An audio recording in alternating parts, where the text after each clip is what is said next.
Germany 1919. The First World War had ended. The country was destroyed. Millions of people, the economy had died. Collapsed in humiliation, walked the German streets. Many families had lost everything. In the midst of the chaos, an idea began to grow. The need to find a culprit is dangerous. And Hitler knew how to take advantage of this hatred. But anti-Semitism in Europe did not begin with Hitler.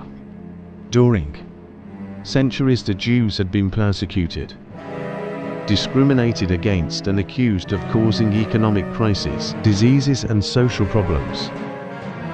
Prejudices existed in many European countries, deeply rooted against Jewish communities. Hitler would grow up surrounded by these ideas, especially during his youth in Vienna, a city where nationalism and political anti-Semitism were beginning to expand rapidly.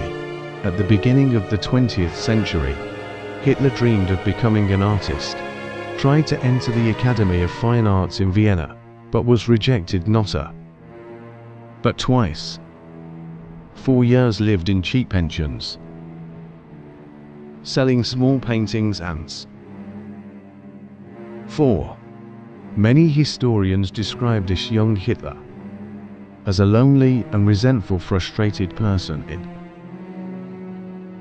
Vienna. Began to consume radical nationalist discourses and anti-Semitic propaganda who blamed the Jews of Europe's economic and political problems. Hitler did not invent anti-Semitism, but learned to convert it in a political weapon.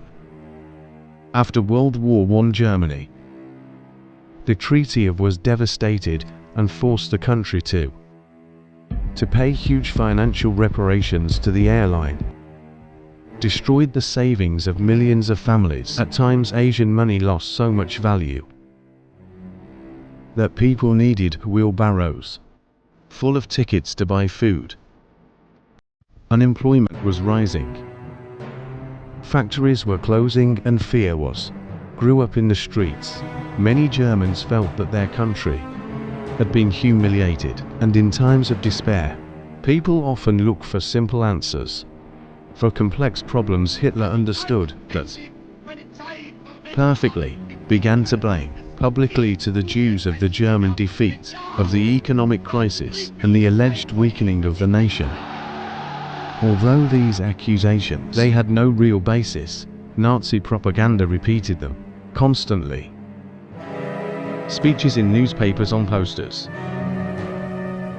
radios, in movies, everything began to build the image of a common enemy. Hitler claimed that Germany had been betrayed from the inside, and many desperate citizens began to believe it. In 1923, Hitler attempted to seize power through a known coup d'etat, like the Munich Putsch. The operation failed. Several people died during the attempt, and Hitler was arrested and sentenced to prison. But even that boy would end up helping him politically. During his time in prison, began writing much of his main book, Camp, where he developed many of his ideas, nationalists, racial and anti-Semitic. The book mixed resentment, propaganda, and theories, and although at that time few imagined what would happen years later, those ideas would slowly begin to expand into Germany. In the early 1930s, Germany was going through one of the worst economic crises of its history. Millions of people, despair, were unemployed, grew every day. And in this context, Hitler began to present himself as the man that he could rescue. Germany promised tidy work, national pride, and recover the lost power of the country. The Nazi Party includes massive campaigns and modern propaganda to gain support. Hitler was an orator, extremely skilled, knew how to speak to fear of anger and frustration of people. In the elections, £1 million began voting for the Nazi Party. Not everyone supported racial hatred at first. Many, they simply wanted economic stability. and a strong government. In 1933, Hitler was appointed Chancellor of Germany, and although later would use darkness and violence to consolidate his dictatorship, much of its promotion, the initial event was through political support and elections. Shortly thereafter began total transformation of the German state. Anti-Semitic ideas are no longer simple political speeches, began to convert. In real politics, the Jews were expelled from public works, businesses were banned, boycotts were launched, and started laws that took away their basic rights. All this happened much earlier. Of concentration camps and Maschinen, hatred was built. Step by step, first with words, then with propaganda, then with laws, and finally with violence. Over the years, Hitler would also show that he was willing to break agreements and alliances when they were no longer useful. Although he publicly signed pacts and treaties with other European nations, many would end up being ignored even after signing an agreement of not competing with the Soviet Union. Germany would end up invading Soviet territory in 1941. For Hitler, political alliances seemed to be tools, temporary, non-permanent commitments. That combination of propaganda, ambition and betrayal would end up pushing the world towards a devastating war.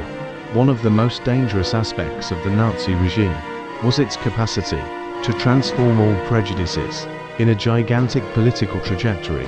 Millions of people ended up accepting extreme ideas as if they were normal, because propaganda was not only looking for convincing sought to repeat the same message over and over again until it is converted in part of everyday life.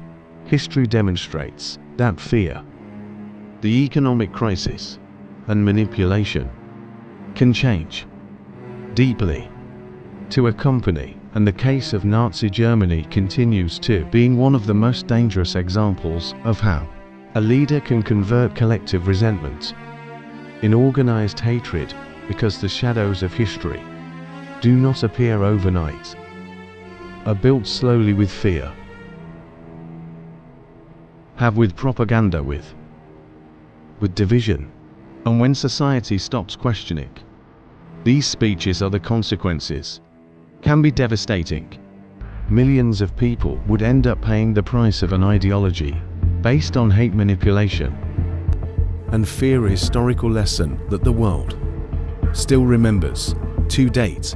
In the next shadow chapter of history, we will continue to explore the episodes darkest that marked humanity forever.